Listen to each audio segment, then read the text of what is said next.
nyo ba napapansin? Mga ordinaryong mamamayan lang ang palaging dehado. Binubuhos ang dugo at pawis sa pagtrabaho para lang may maipagkain sa pamilya. Nagbabayad ng tamang buwis at nagtrabaho ng marangal. Pero ang iba na nasa kapangyarihan, hindi lang kay di tama ang binabayad na buwis. Nagnanakaw pa sa kaban ng bayan.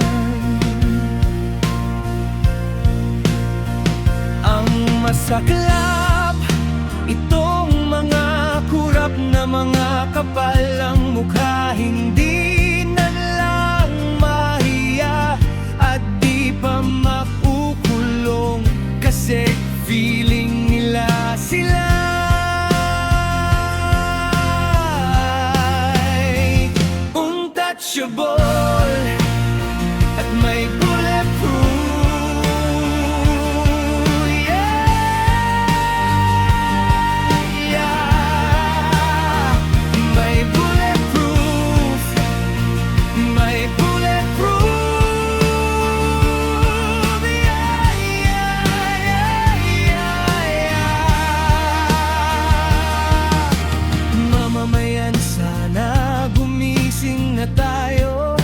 Huwag natin hayaan na sisirain ng mga kurap ang ating bayan at salaulain nila ang kinabukasan ng ating mga anak.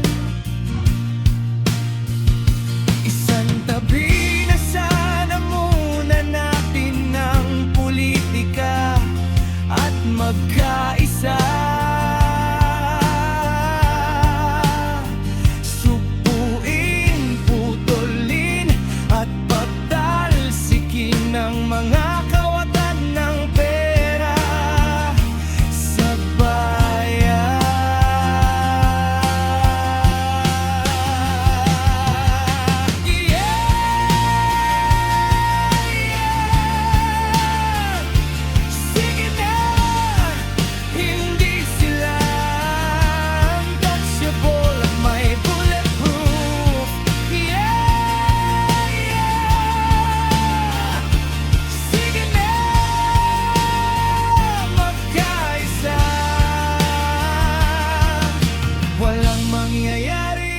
Mananaig ang mga kawatan kung sila'y ating pababayan.